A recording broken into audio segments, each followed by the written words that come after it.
Oh, hello kapu. Mang cha, anh kiếm mà thám một hả? Pui hi kan in film line ni ko shelo vina tu ta. Hey, ken kol me ke. Khai à? Hang ngày tuom viu em. Ngai tuom lu tuk chu ni rawang kapu. A chaw ve deu ni hi. Han hadam deu se azia ve le mayam. Phone kha han pete, kalau bechin lok te ang. Amu hiria kapu. Alo har ve le karam biak til don che nia. Oh, ấy thầy ang to khan lo in call thalo. Ole.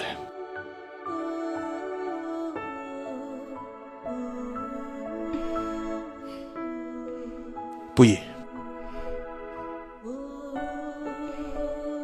Ko yang e ka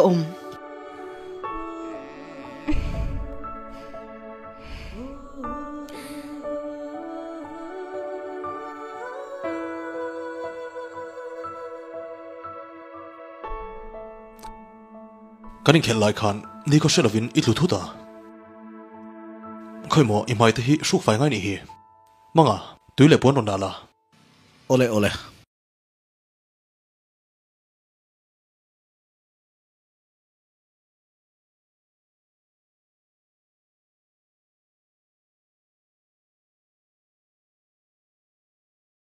Hemi khalak ngai tur hian i beina selo tuka. Itlu topalom. ba se ne na ka chang thaw lom. Mi pakhat chui ni ve ni.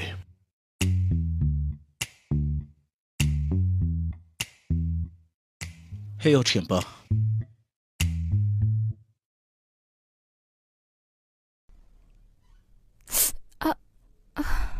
Ikut lo la son lo le.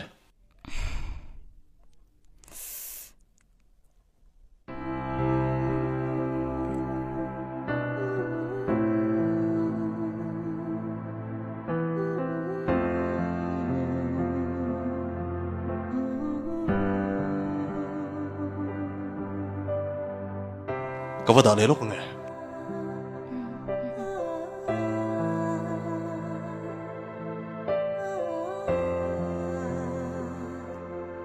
Idam doi e hun le to a ka siam sakang chi o.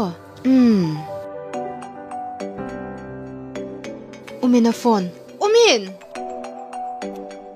Umin, I phone a rin ya. Ka chan sak me nge.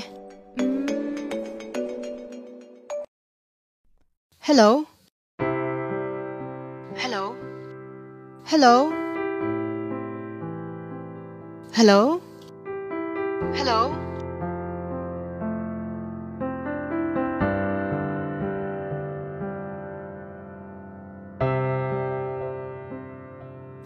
I phone a lo ri a.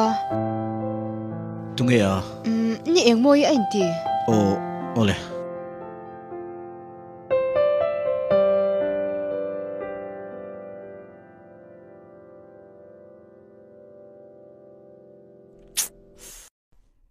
Enga tingi a. Eng ma ni lo e.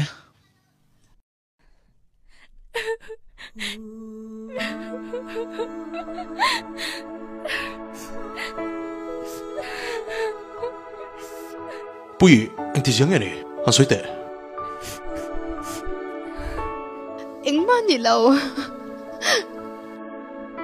Dos.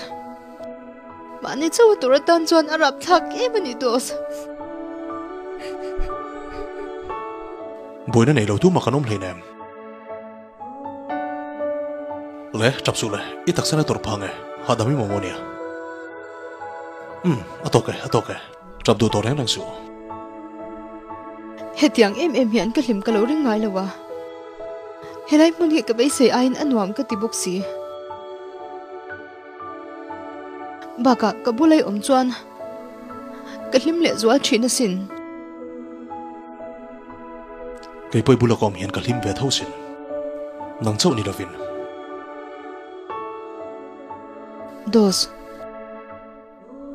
Hele chen hi thian kan lo ni ve to a.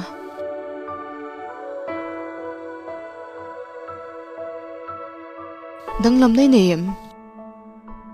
Ai, kan ei po ka shelo. Ma se mal em kan shia na kha abo dai rom.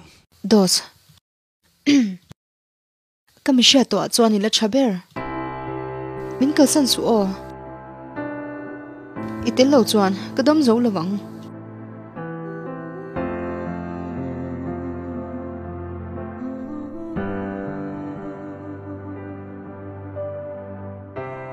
khoi ange ka kal san te lu lang che ka zui zel che lom hei 2 minti to phei chuan kai pe ngal at zera lom inui hian mo lal nui ang lu tu kania nui jiang che o ouch tinge thau si khoi amo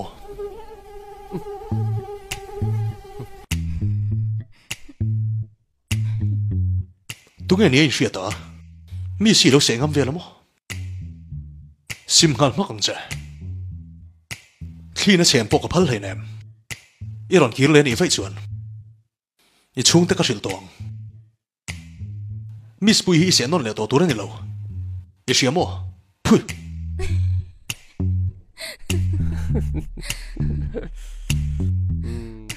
Miss Meltra oh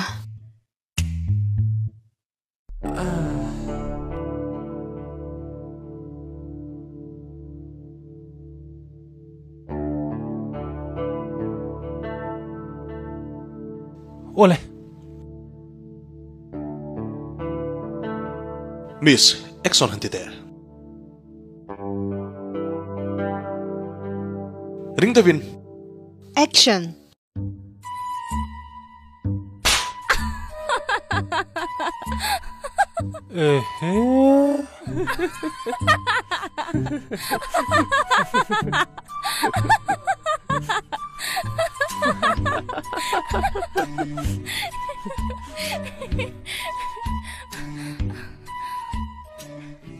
kanin kom ngai don choi moti line kanin thena ngai le mai don sia von bak lo hi chu in kom na hun pom to po kaning lo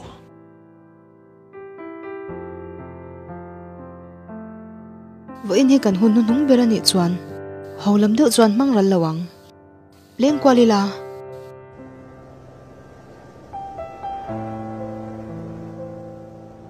wow amoi dan hi nie kalung len changa ping helai muni ka pan thina kanu le pate ka ngai zol thin khop mai an ngai om tak zeta ne kanu kapa mangcha bula ko omaron ngai tua chu o ariro ka tinat saglawang min nei wangin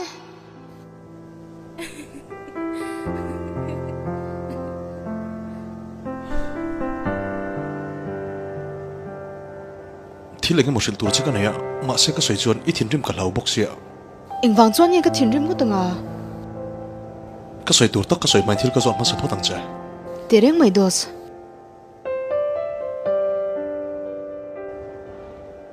nak tu gai hodona aron kal le te tum reng rengem inbula omnom ka ti zia hi inje thiam phak lo zo kang ron kal le nge chu ka tum velom kar khat nu vela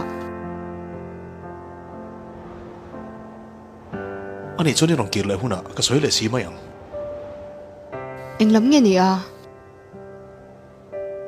i rong kir le huna ka ti chu ole solam rawa son ram sa tam lu tu kasin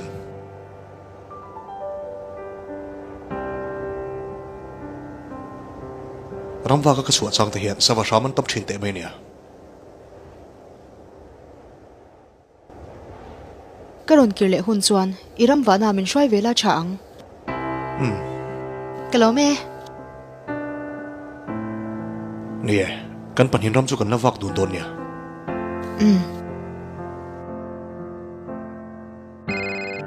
oi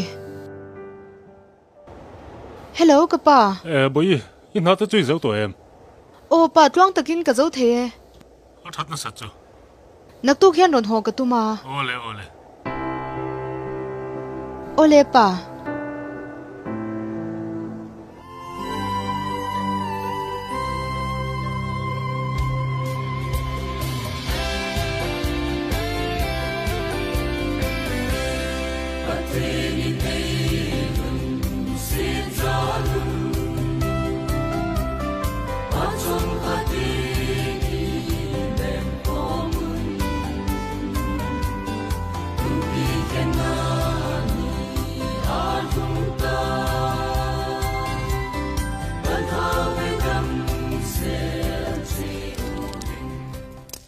kan khua ron tlo tu kan unaute kan khua le veng ke changkan na tura ma min ron lak pui hi kan lo mani ti sa mai po ni lovin ti sa le tharawa lok na sa tak kan chan pha chuti chuan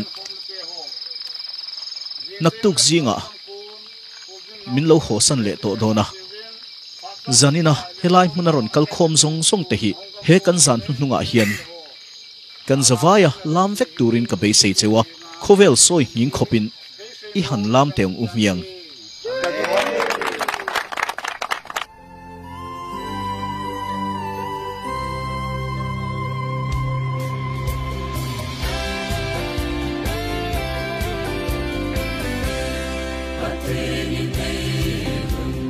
Since